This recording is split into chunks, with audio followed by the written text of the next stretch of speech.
Hello everyone, welcome to your accountancy classes. आज के इस क्लास में हम एक नया चैप्टर बिल्स ऑफ एक्सचेंज पढ़ते हैं। बिल्स ऑफ एक्सचेंज क्या है और उसमें क्या क्या हमें करना होता है, इसके बारे में हम जानते हैं। उसे कैसे किया जाता है। The document prepared bye seller which will be sent to buy for signature, which indicates that things written on the written documents are acceptable to him. This document is known as bills of exchange and is a part of negotiable instrument as it can be transferred to anyone. Bills of exchange पहले क्या है ये हम देखते हैं। ये जो खरीदता है, जो बेचता है, वो जो खरीद रहा है उसके नाम पर एक लेटर लिख के भेजता है। डॉक्यूमेंट होता है, इट्स नॉट अ लेटर, एक डॉक्यूमेंट होता है जिसमें सारी चीजें लिखी होती है, उनके सेलिंग और बाइंग के रिलेटेड जो भी टर्म्स एंड कंडीशंस है वो सारी चीजें लिखी होती है। एंड बायर जो है उस पर सिग्नेचर करता है। अगर बायर उस पर सिग्नेचर करता है, इसका मतलब है कि बायर उस सारी चीजों को एक्सेप्ट कर रहा है जो सेलर ने उसमें लिखे हैं। एंड ये जो पेपर है ये किसी को ट्रांसफर भी किया जाता है, एक दूसरे को, एक से दूसरे किसी और को अगर रिक्वायर्ड हो तो ट्रांसफर किया जा सकता है। तो इस तरह के पेपर को ही बिल ऑफ एक्सचेंज कहते हैं। अब हम इसका डेफिनेशन देखते हैं। Definition: a bill of exchange is an unconditional written order which the seller or creditor gives to buyer or debitor that a certain amount of money after the expiry of certain period must be paid either to him or to the legal holder of the instrument. Bills of exchange क्या है कि ये इसमें कोई conditions नहीं होते हैं, लेकिन इसमें एक ऑर्डर लिखा होता है जो सेलर है वो बायर को देता है या जो क्रेडिटर है वो डेबिटर को देता है कि एक फिक्स्ड अमाउंट, कुछ जो अमाउंट उन दोनों के बीच में बात हुई है उस अमाउंट को एक सर्टेन अवधि के बाद में, मतलब कुछ टाइम के बाद में उसे पे करना है, जो इस पेपर को लेके जाएगा। ये पेपर बायर डायरेक्टली लेके जा सकता है, जो सेलर है वो डायरेक्टली बायर के पास लेके जा सकता है या किसी और के थ्रू उस पेपर को भेज सकता है। तो और जो वो पेपर जो लीगली इसको लेके जा रहा है उसे ही पेमेंट करना होगा। तो इस पेपर को, जिस पेपर पे ये सारे टर्म कंडीशन लिखे थे, सारी बातें लिखी थी कि कितना अमाउंट पे करना है, कितने दिनों के बाद पे करना है, उस पेपर को जो लेके जाता है उस पेपर को ही हम बिल ऑफ एक्सचेंज कहते हैं। अब हम जो लेके जाएगा उसे ही उसका पेमेंट कर दिया जाएगा। इसमें कोई कंडीशंस नहीं होते हैं, बस खाली कितना अमाउंट है एंड कितने दिनों के बाद पे करना है ये बातें लिखी होती है। एंड उसमें दोनों जो बायर है वो उस पर सिग्नेचर करके देता है। अब हम देखते हैं इसकी characteristics of bill of exchange. This is a written document prepared by the creditor. ये हमेशा जो सेलर या क्रेडिटर होता है उसी के द्वारा बनाया जाता है। दिस इज अ डॉक्यूमेंट और अनकंडीशनल ऑर्डर। ये इसमें कोई कंडीशंस नहीं होती, ये एक पेपर है जिससे कि एक प्रूफ होता है कि हाँ ये बात हुई थी कि इतना अमाउंट इतने दिनों के बाद दिया जाएगा करके, खरीदारी हो चुकी है एंड उसका जो पेमेंट है वो कुछ दिनों के बाद में दिया जाएगा, ये बात उसमें लिखी होती है। The document is written for certain sum of money due to the creditors by debtors. Debtors को जितना पे करना है वो अमाउंट जो है वो इस पेपर पे लिखा होता है। It is sine by the maker और द क्रेडिटर। और जो बनाता है उसे उसके द्वारा भी इसमें साइन किया जाता है, वो भी इस पे साइन करता है एंड जो ले रहा है वो भी उस पे साइन करेगा। Certain period and date of payment are mentioned on it. इसमें टाइम भी दिया रहता है कितने दिनों के बाद और किस दिन देना है, वो डेट भी लिखा रहता है। It bears the ड्राइज signature also. जो बना रहा है एंड जो बनवा रहा है दोनों के सिग्नेचर्स उस पे होते हैं। The amount written on it is either paid on demand or after stipulation time। ये तब दिया जाता है जब उसको कुछ टाइम के लिए बोला बनाया गया है, उस टाइम के बाद में दिया जाता है, या जब ये पेपर प्रोड्यूस किया जाता है तब देना होता है। The payment is made to the maker or to the person directed by maker or the bearer of the instrument। अब पेमेंट जो है, जो बनाया है उसको दिया जाता है उस इंसान को, जिस इंसान से इस इंसान ने ये इंस्ट्रूमेंट डॉक्यूमेंट को बनाया है, या वो डॉक्यूमेंट जो लेके जाता है, जिसको कि डायरेक्शन दिया गया है कि ये पर्सन लेके आएगा और इसको आपको पे करना है, उसको दिया जाता है।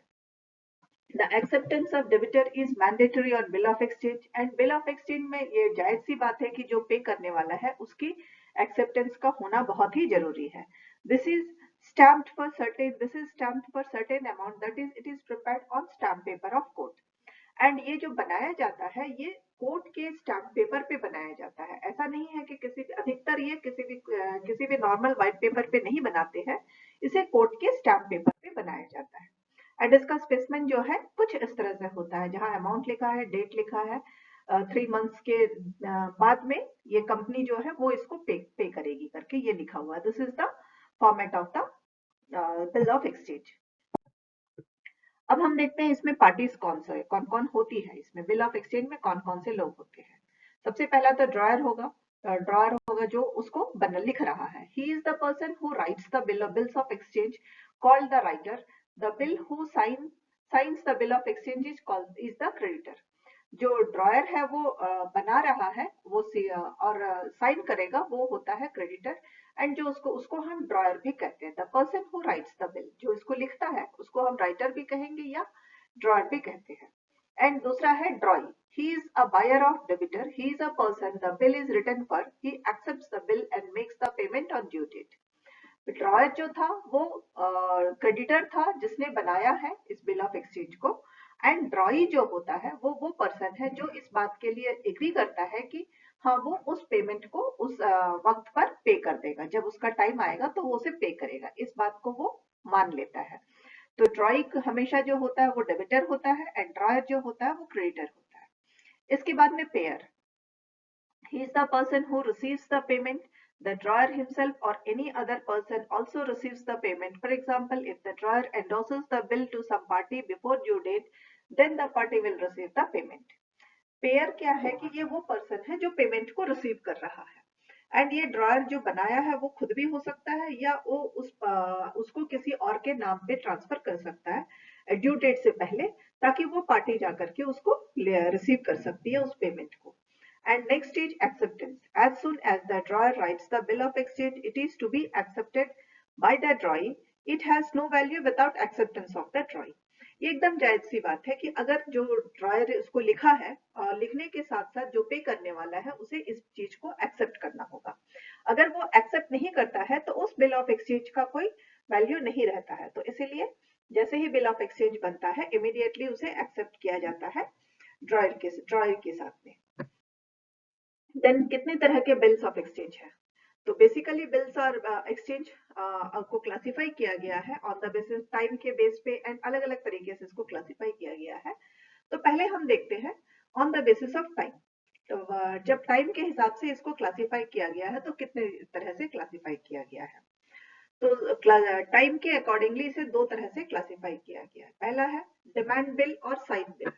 When the amount of the bill is paid by the debitors or on presentation of the bill is known as demand bill or sight bill. The word sight is used when it is sent by post and the debitor pays when it comes to sight. पहले है कि demand bill और site bill, जिसमें क्या है कि वो time होने के बाद में उस बिल को ले जा करके दिखाना होता है। वो पोस्ट के थ्रू भी जाएगा या फिर पर्सन भी लेके जाएगा। जब उसे दिखाते हैं, दिखाने के बाद में उस पेपर को देखने के बाद ही वो पेमेंट करता है। तो डेबिटर उसके बाद पे करेगा, इसीलिए इसे हम साइट बिल कहते हैं। एंड दूसरा है tenure bill. When the bill is paid after the expiry of certain period, it is known as tenure bill. The nominal bill date is calculated by adding the bill from the date the bill has been drawn. After it, as per Negotiable Instrument Act, 3 days is added to it. This results into due date and the bill is due for payment on this date. दूसरा होता है कि time खत्म होने के बाद में उसे पे करना होता है।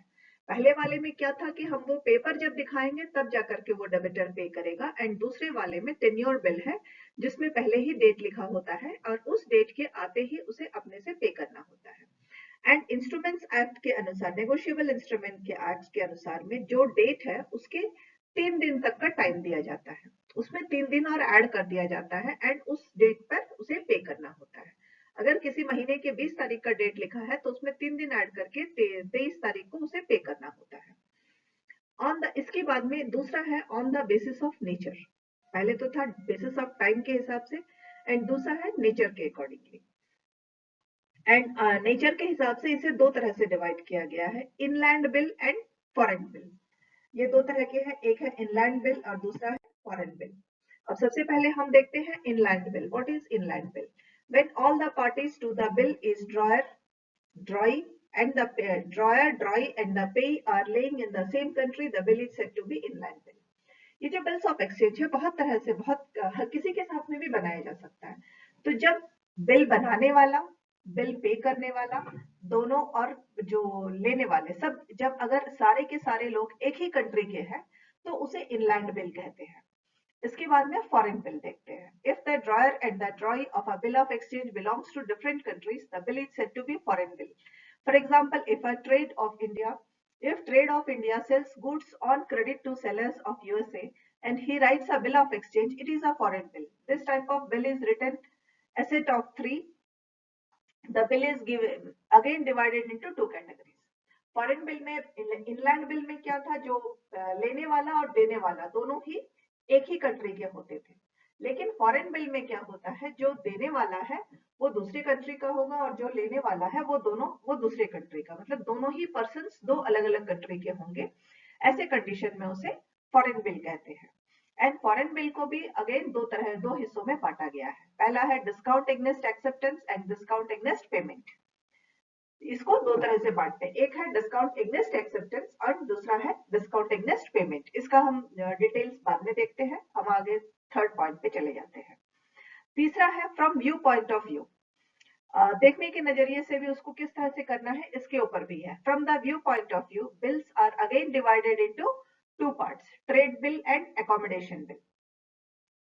इस व्यू पॉइंट के अनुसार इसको भी फिर से दो हिस्सों में बांटा गया है, एक है ट्रेड बिल और दूसरा है accommodation bill. When a creditor draws a bill of exchange on his debtors as against the credit sales made by him, it is known as trade bill. जब क्रेडिट सेल्स हो जाता है तो उसके against में जब ये बिल बनाई जाती है तब उसे हम ट्रेड बिल कहते हैं। And when a bill written in drawn for mutual accommodation, it is termed as accommodation bill. For accommodation bill, consideration is not required. इसके बाद में आपसी समझौते के बीच में जब पहला वाला था कि सेल होने के बाद में लिखा गया है एंड दूसरा वाला है कि आपसी समझौते के बीच में हो जाता है, उसमें वहां पे सेल अभी हुआ नहीं रहता है लेकिन दोनों में आपसी समझौता होता है कि हम लोग इसको सेल करने के बाद ऐसे ऐसे करके हम लोग का टर्म्स कंडीशन होगा, पेमेंट कैसे होना है एंड कब होना है।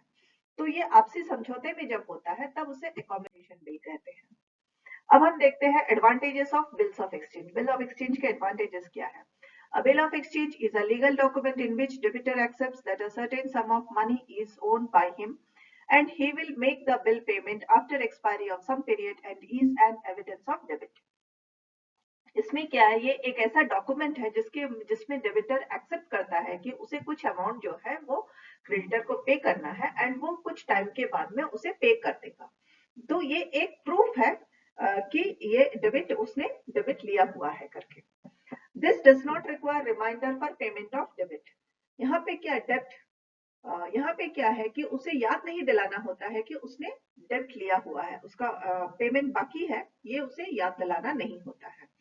If the drawer or creditor requires payment prior to maturity of bill, he can encash with its bank and the bank renders the amount after deducting a small amount as discount. और अगर कभी मान लीजिए creditor को payment पहले ही चाहिए होता है, टाइम से पहले, तो वो उस बिल ऑफ एक्सचेंज को बैंक में ले जाकर के बैंक को दे करके कुछ अमाउंट ले सकता है, जिसके लिए बैंक क्या करती है, कुछ थोड़ा सा अमाउंट चार्ज करती है एंड उसके बाद में जब टाइम पूरा होता है तो बैंक उससे ले लेती है। तो ये एक सुविधा होता है इस तरह के बिल ऑफ एक्सचेंज में कि आप इसको बैंक में भी रख करके इससे पैसे ले सकते हैं। इसका ये और एक फायदा है। एंड आगे का फायदा है, if it becomes essential the drawer can endorse the bill to his creditor who will take the payment. And अगर जरूरी होती है तो वो उसको एंडोर्स भी कर सकता है जिससे कि क्रेडिटर जो है उसको पेमेंट कर देगा।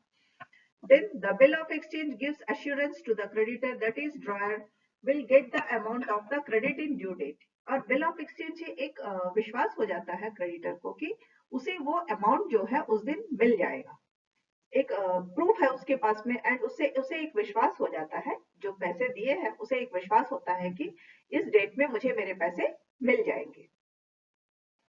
एंड ये एक विश्वास कराने का एक जरिया है, इस डॉक्यूमेंट के थ्रू आप भरोसा दिला सकते हैं। A bill of exchange is a written acceptance from the debitor to say drawee that he has to pay a certain sum after expiry of the period. ये एक प्रूफ होता है जहाँ पे कि वो जो डेबिटर है वो एक्सेप्ट करता है कि हाँ कुछ टाइम के बाद में इस जब वो टाइम खत्म हो जाएगा तो जो अमाउंट है उसमें लिखा हुआ उस अमाउंट को हम रिटर्न कर देंगे, पे कर देंगे। Nowadays, the evaluation of bill of exchange has broadened the area and scope of businesses. That is, credit purchase and sales can be done easily. आजकल जो है ये बिल ऑफ एक्सचेंज को और भी फैलाया गया है, इसमें और भी बहुत सारी चीजें ऐड की गई है, जिसकी वजह से क्रेडिट सेल्स जो है और परचेजेस जो है बहुत आसान हो गया है। As the document contains the due date of payment, the debitor gets enough time to manage fund to repay his debts. उसके बाद में जिसने जो डेबिटर है उसके पास में उसको पहले से ही पता है कि इतने टाइम के बाद उसे पे करना है, तो वो उसके पास में सफिशिएंट टाइम होता है फंड्स को अरेंज करने का, पैसे का इंतजाम करने का, उसके पास में काफी टाइम होता है। As the creditor or drawee also knows that how much amount he has to get on what day, he can make sound financial planning. इसी तरह से जो क्रेडिटर है जिसको पैसे मिलने वाले हैं उसे भी मालूम होता है कि किस किस दिन में उसे कौन कौन से और कहां से पेमेंट्स मिलने वाले हैं। इस वजह से क्या है कि वो भी अपनी फाइनेंशियल प्लानिंग जो है उसी के अकॉर्डिंगली कर सकता है। With the help of accommodation bill, a trader can help another trader easily, which works as a temporary source of fund without consideration. इसी तरह से एकोमोडेशन बिल से क्या है कि एक बिजनेस करने वाला दूसरे बिजनेस करने वाले को बहुत आराम से मदद कर सकता है ताकि फंड्स की वजह से कोई भी बिजनेस किसी का रुक ना जाए, तो सभी का बिजनेस जो है बहुत अच्छे से हो सकता है। अब हम देखते हैं बिल्स कितने तरह के हैं। बिल्स दो तरह के होते हैं, bills receivable and bills payable. दो तरह के, एक बिल्स रिसीव करने के लिए और एक पे करने के लिए। When draft prepared by seller or drawer is accepted and returns to drawee, it becomes bills receivable. For the drawer, when the number of bills is more, a special subsidiary book is used which is called bills receivable book. जब एक draft जो draft बनाया जा रहा है और वो draft जो है सेलर बनाता है एंड बायर उसको एक्सेप्ट करता है, सेलर को हम यहाँ ड्रॉयर कहते हैं एंड जो एक्सेप्ट करता है बायर को हम यहाँ ड्रॉई कहते हैं। तो वो जो ड्रॉयर बनाता है, जो बेच रहा है, सेल कर रहा है, तो वो बिल्स रिसीवेबल हो जाता है। एंड जब किसी बिजनेसमैन के पास में बिल्स रिसीवेबल जो होते हैं, ये बिल्स जो बहुत ज्यादा होते हैं, तो एक अलग सब्सिडरी बुक बनाया जाता है जिसका हेडिंग होता है बिल्स रिसीवेबल बुक। और इसमें किस किस से कितने कितने बिल्स ऑफ एक्सचेंज बनाए गए हैं, किस किस से कितने कितने अमाउंट को किस किस डेट में लेना है, वो सारी चीजें इसमें रहती है। एंड दूसरा है bills payable. When purchaser or drawer of the bill accepts the draft prepared by the drawee, it becomes bills payable for drawee because after certain time this bill has to be paid. उसके बाद में bills payable क्या है कि जब जो पे करने वाला है, जो ड्रॉयर है, वो एक्सेप्ट कर ले, बना लिया है तो वो एक्सेप्ट कर लेता है ड्रॉई से। ड्रॉई जब एक्सेप्ट कर लेता है तो उसे बिल्स पेएबल कहते हैं, क्योंकि ड्रॉई को उस डेट में उस टाइम के बाद पेमेंट करना है। तो जिसे पेमेंट करना होता है वो उसके लिए ये बिल्स पेएबल होता है एंड जो बना रहा है उसके लिए, जो रिसीव करेगा अमाउंट, उसके लिए बिल्स रिसीवेबल होता है। इसके बाद में एक और चीज है that is known as promissory note. यहाँ तक हमने बिल्स ऑफ एक्सचेंज देखा था, अब है एक और चीज है जो है प्रोमिसरी नोट। अब प्रोमिसरी नोट है क्या? Promissory note is defined as an instrument in writing, not being a banknote or currency, committing an unconditional undertaking signed by the maker to pay certain sum of money only or to order of certain person. Negotiable Instrument Act 1881 के तहत में इसको बनाया गया है। यहाँ पे क्या है, ये प्रोमिसरी नोट जो है वो उसी पर्सन के लिए, इसमें भी वही टर्म्स कंडीशंस रहते हैं, ये भी एक रिटन डॉक्यूमेंट है, लेकिन यहाँ पे होता क्या है कि यहाँ पे ये उसी पर्सन को दिया जाएगा जो जिसके नाम पर ये बनाया गया है, जिसके और वही पेमेंट जो बनाया है उसी को इसका अमाउंट मिलेगा। या ऑर्डर किया गया है कि इस पर्सन को आपको पे करना है, उस पर्सन का जो नाम, जिसका नाम होगा उस प्रोमिसरी नोट में, उसी को पे किया जाएगा। इसकी कैरेक्टरिस्टिक्स क्या है ये देखते हैं। It is a written document, जैसे कि हम पहले भी देखे हैं, ये भी एक लिखा हुआ डॉक्यूमेंट है। It is unconditional promise and इसमें भी कोई टर्म्स कंडीशन नहीं है, प्रॉमिस है खाली कि हम इसको पे करेंगे करके। द डेबिटर और the writer signs on it, ये डेबिटर भी से करता है, साइन करता है इसमें। The payable amount is certain and कितना अमाउंट पे करना है ये फिक्स्ड होता है। The debtor promises to pay the written amount to the creditor and debtor जो है वो प्रॉमिस कर रहा है कि वो क्रेडिटर को वो अमाउंट जो है वो पे कर देगा। It can be endorsed before the due date, और इसे जो डेट दिया गया है उस डेट के पहले भी एंडोस किया जा सकता है, मतलब उस डेट के पहले भी इससे पैसे लिए जा सकते हैं। There is no requirement of acceptance, यहाँ पे एक्सेप्टेंस की कोई रिक्वायरमेंट नहीं होती है। The payment can be made to a person और to the bearer of the note on certain date. ये जो पेमेंट है ये जो उस नोट को लेके जाएगा उसे पे करना होता है, या जिसका नाम उस पे है उसको पे करना पड़ता है एक सर्टेन टाइम के बाद में, जो टाइम उसमें लिखा हुआ है। अब यहाँ पे भी इसका स्पेसिफिन भी है, यहाँ पे देखिए ये भी वैसे ही है जैसे कि हमारा बिल्स ऑफ एक्सचेंज था with a little bit of differences. यहाँ पे देखिए जगह लिखा हुआ है स्टैम्प पे 3 मंथ्स के बाद में। यहाँ पे क्या है, ये वो बना रहा है जिसको पे करना है।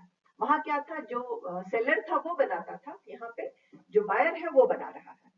On person order by him, तो जिसको बोलेंगे उसे हम देंगे करके इसने बनाया हुआ है।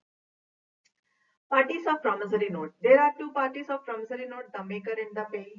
The maker is himself the buyer of the goods and writes the promissory note. यहाँ पे क्या है, promissory note जो खरीद रहा है, बिल्स ऑफ एक्सचेंज क्या था कि जो बेच रहा है वो बनाता था, एंड promissory note जो है वो जो खरीद रहा है वो बना रहा है।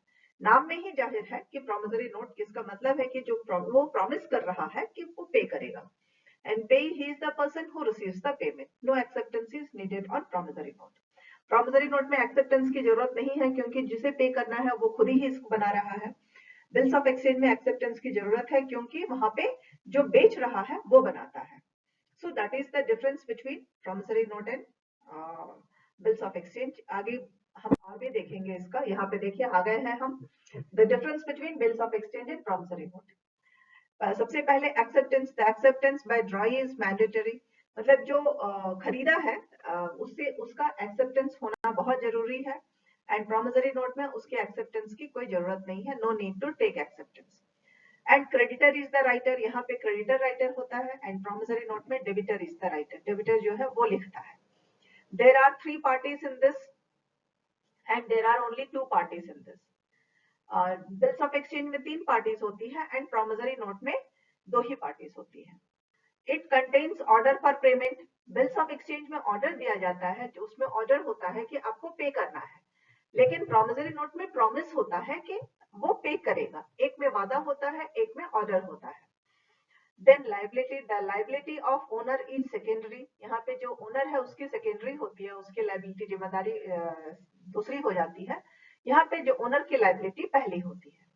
देन पे, the dryer himself may be the pay of the payment, जो ड्रॉयर है वही उसको पे भी हो सकता है। The writer can not be the pay, यहाँ पे जो लिख रहा है वो पे नहीं हो सकता है। In case of dishonour of bill, nothing is mandatory, bill अगर डिसऑनर हो जाता है तो कोई वहां पे रूल उसके लिए कुछ नहीं है। Nothing is required in case of dishonour of promissory note, यहाँ पे भी कुछ उसके लिए रिक्वायर्ड नहीं होता है प्रॉमिसरी नोट अगर डिसऑनर हो जाता है। Except sight bill of all bills have to be pay stamp fee, sight bill के सिवा जितने भी बिल्स होते हैं उन सबको स्टैम्प फीस देना जरूरी होता है। बाकी जितने भी बिल्स ऑफ एक्सचेंज बनते हैं उन सब में स्टैम्प फीस देना जरूरी होता है, सिर्फ साइट बिल में नहीं होता है। प्रॉमिसरी नोट में promissory note compulsory has to pay stamp fee, and promissory note जो बनाता है उनको हर किसी को द मस्ट स्टैम्प फीस देना होता है। The bearer of the bill has to inform all the parties in case of dishonour, and जो बेयरर है यहाँ पे जो जिसके पास में ये बिल है उसे सभी को इन्फॉर्म करना होता है जब बिल डिसऑनर हो जाता है, लेकिन प्रॉमिसरी नोट में ऐसे कोई इंफॉर्मेशन की रिक्वायरमेंट नहीं है। Need not inform all the parties in case of dishonour, हर किसी को इन्फॉर्म करने की जरूरत नहीं होती है। इसके बाद में हमने देखा बिल्स ऑफ एक्सचेंज देखा, प्रॉमिसरी नोट देखा, अब एक और चीज है that is known as hundis. And now what is this hundis? It is also a negotiable instrument which is very popular among the Indian traders. They write hundis in Indian language and according to Negotiable Instrument Act 1881, it is a valid document. ये जो हुंडीज है ये सब Indian languages में अपने अपने भाषा में लिखते हैं।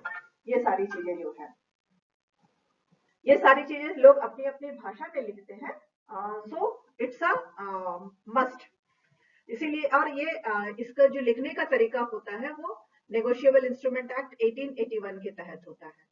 Truly speaking, it is a bill of exchange in which creditor directs the debitor to pay a certain sum of money after the expiry of the period.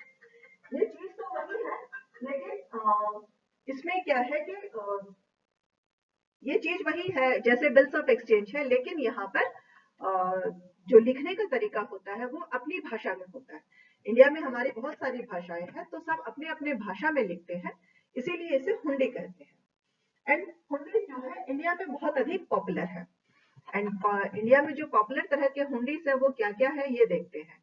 एक है दर्शनी हुंडीज, मेट और मुदती हुंडी, शहजोग हुंडी, नमयोग हुंडी एंड जोखमी हुंडी। ये इंडिया के बिल्स ऑफ एक्सचेंज है, इंडियन बिल्स ऑफ एक्सचेंज है।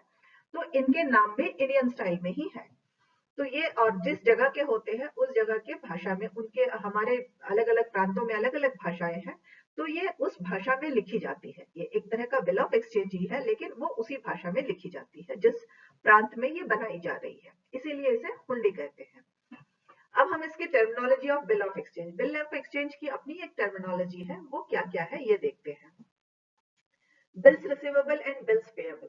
The party who has to get payment writes the bill. The party who has to get payment is called the drawee. The party जो लिख रहा है उसको हम गेट्स, the party who has to get payment writes the bill, जिसको पैसे लेना है वो बिल लिखता है। And the party who has to get payment is called the drawee, and जो पेमेंट लेने वाला है उसे हम ड्रॉई कहते हैं। Therefore, from point of view the drawer, the bill is receivable, and in view of drawee, bill is payable. इसीलिए जो लिख रहा है ड्रॉयर के हिसाब से बिल्स रिसीवेबल है एंड ड्रॉई के अकॉर्डिंगली बिल्स पेएबल है। एंड नेक्स्ट टर्म है acceptance of bill. Dryer when rights the bill it is called draft. Thereafter he sends it to the drawee for acceptance, who signs the bill. It is called acceptance. The bill is invalid without acceptance. इसके बाद में जो जब लिख लेता है draft को, जब बिल को लिख लेता है तब उसे ड्राफ्ट कहते हैं। एंड लिखने के बाद में वो उसे एक्सेप्टेंस के लिए ड्रॉई के पास में भेजता है। तो जब एक्सेप्टेंस हो जाता है तब जाकर के उसे माना जाता है। अगर एक्सेप्टेंस नहीं होता है तो उस बिल का कोई मायने नहीं है, उसका कोई वैल्यू नहीं होता है, इसीलिए बिल को एक्सेप्ट करना जरूरी है। Then the third is term of bill of exchange. Term of bill means the end of the time period at which the drawee will pay the amount of bill. Normally this period will be of 2 or 3 months. The bill with 90 days time is considered idle. Term का मतलब होता है कि कितने time के बाद में वो अमाउंट पे होने वाला है, ड्रॉई कितने वक्त के बाद में उसे पे करेगा। अधिकतर ये 2 या 3 महीने का होता है, लेकिन 3 महीने का जो बिल होता है उसे सबसे सही माना जाता है। Days of grace.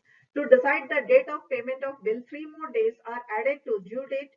These 3 days are known as days of grace. इसके बाद में जो टाइम है, जितना तारीख को देना है उसके साथ में 3 दिन ऐड कर दिए जाते हैं। तो ये जो 3 दिन ऐड किए जाते हैं उसे डेज ऑफ ग्रेस कहा जाता है। मतलब अधिक टाइम, 3 दिन का टाइम इंतजार किया जा रहा है कि वो पे करेगा करके, तो वो जो 3 दिन होते हैं उसे हम डेज ऑफ ग्रेस कहते हैं। Due date and date of maturity. Date on which the period of bill ends is called due date. After adding 3 days in due date, the date which comes is called date of maturity. वैसे due date होता है जिस date में वो उसको पे करना है उसे हम ड्यू डेट कहते हैं, और उसके बाद में जो 3 दिन ऐड किया जाता है डेज ऑफ ग्रेस को, उस डेट 3 दिन के ऐड करने के बाद में जो डेट आता है उसे डेट ऑफ मैच्योरिटी कहते हैं। देन अगला है bill eight site. Sometimes the amount of bill is payable on presentation of the bill. When such bill is produced before the drawee or the debitors, then immediately manages the payment. The days of grace are not allowed on this type of bill. Bills at sight का मतलब क्या है कि जैसे ही bill payment payable करने के लिए लेके जाएंगे, दिखाएंगे जैसे ही, तो उसे पे करना, ड्रॉई को इमीडिएटली पे करना होता है। ऐसे कंडीशन में डेज ऑफ ग्रेस यहाँ पे नहीं दिया जाता है, एंड जैसे ही वो बिल लेके आता है इमीडिएटली उसे पे कर देना होता है। यहाँ पे डेज ऑफ ग्रेस को ऐड नहीं किया जाता है इस तरह के बिल्स में। Then bill after date.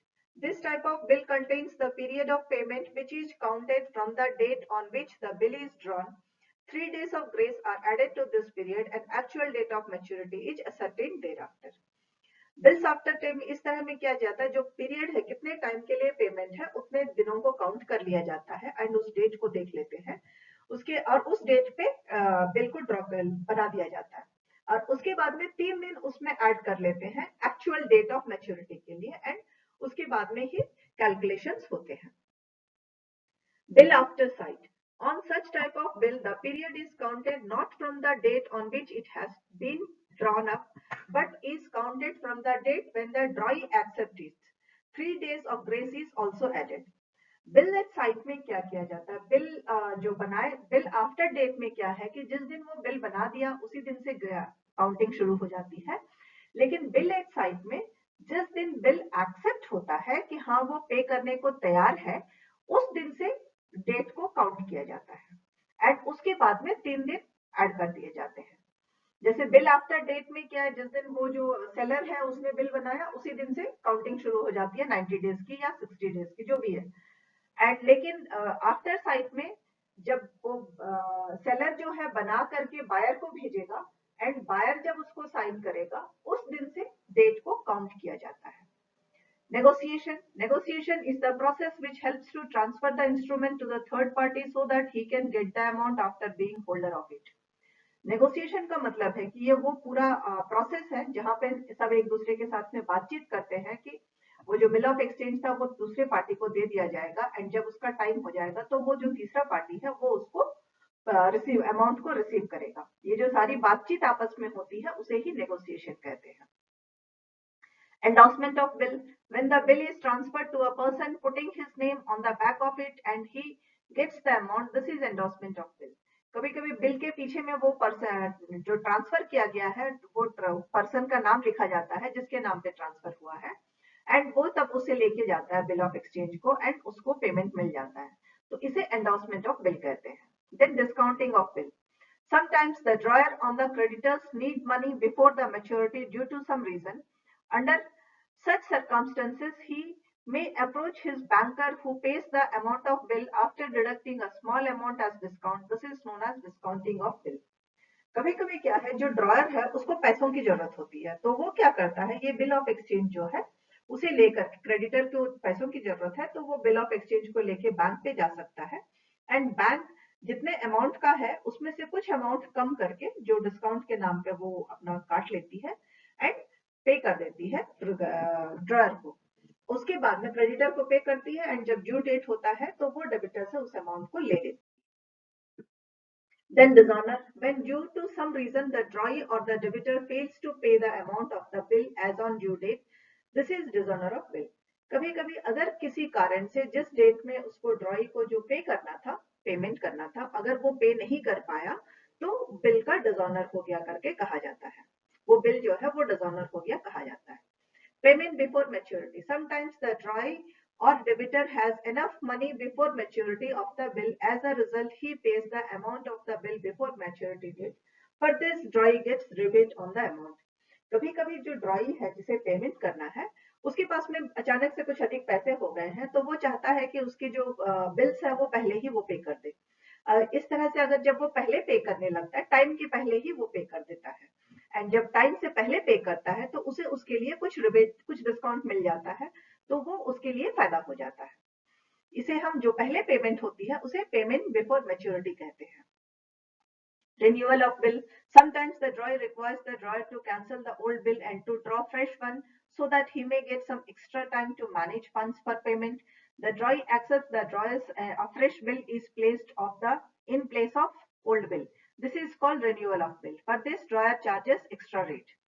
कभी कभी क्या होता है कि जो पेमेंट करने वाला ड्रॉई है उसे कुछ अधिक टाइम की जरूरत होती है और वो जाता है जो रिसीव करने ड्रॉयर के पास में कि मुझे कुछ एक्स्ट्रा टाइम के लिए एक नया बिल बना दो, और अगर ड्रॉयर इस बात को मान जाता है तो वो एक नया बिल बनाता है जिससे कि जो ड्रॉई है उसको कुछ अधिक टाइम मिलेगा अपने फंड्स का इंतजाम करने के लिए।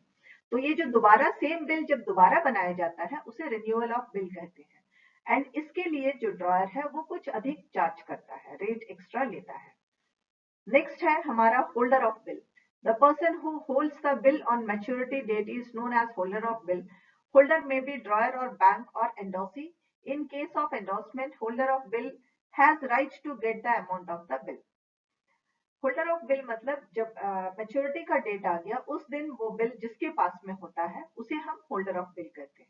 ये वो ड्रॉयर खुद ही हो सकता है या बैंक हो सकता है या एंडोसी जिसके नाम पे ट्रांसफर किया गया है वो हो सकता है, कोई भी हो सकता है। एंड जिसके पास में वो बिल होता है वही उस अमाउंट को पाने का हकदार होता है। अब नेक्स्ट है हमारा finding out due date in respect of bill.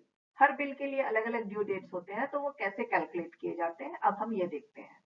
If the period of bill is given in days, the due date is calculated accordingly. If the period is mentioned in months, days are not considered while calculating days. If a particular month has 30 or 31 days, and if due date falls on 3 days last day month to be considered as due date. अगर bill जब बनाया जा रहा है उसे अगर कितने दिनों के बाद पे करना है, दिन अगर उसमें लिखे हुए हैं तो वो दिन उसी डेट के अकॉर्डिंगली कैलकुलेट किए जाते हैं। एंड कैलकुलेशन करते वक्त और अगर मंथ्स में लिखे हुए हैं देन डेज को कैलकुलेट नहीं करते हैं। लेकिन जब किसी महीने में मान लीजिए 30 दिन और 31 दिन है, एक महीने में 30 दिन होते हैं, एक महीने में 31 दिन होते हैं, तो लास्ट डे उस मंथ का जो होगा उसको ही ड्यू डेट माना जाता है। मान लीजिए किसी महीने में अगर हमने ऐसा लिखा है कि एक महीने में 30 तारीख था, अगले महीने में 31 तारीख है, और अगर ड्यू डेट उसके बाद के 30 तारीख को पड़ता है तो 30 को ही लास्ट डे माना जाएगा, और अगर 31 पड़ जाता है तो 31 को उस महीने का 31 को ही ड्यू डेट माना जाएगा। वो उस तरह से फिक्स किया जाता है। इफ संडे और public holiday falls on due day और date of payment then 1 day prior will be due date. इसी तरह से मान लीजिए जो डेट उसमें लिखा गया है कि इस दिन पेमेंट होगी और वो दिन अगर संडे पड़ जाता है तो उसका पहले वाला दिन, ना कि बाद वाला, पहले वाला दिन ही ड्यू डेट माना जाता है। In case any emergency holiday suddenly falls on due date, payment will be made on the next day. And कभी कभी मान लीजिए अननोइंगली कुछ हादसों की वजह से या कुछ कारणों से जिस दिन ड्यू डेट था उस दिन अचानक छुट्टी पड़ जाती है। वो अचानक होती है, एक है कि कैलेंडर के हिसाब से चल रहे हैं तो वो पहला दिन होगा, और अचानक अगर कभी छुट्टी पड़ जाती है तो अगला दिन माना जाता है, तब उसके नेक्स्ट डे को हम ड्यू डेट मानते हैं।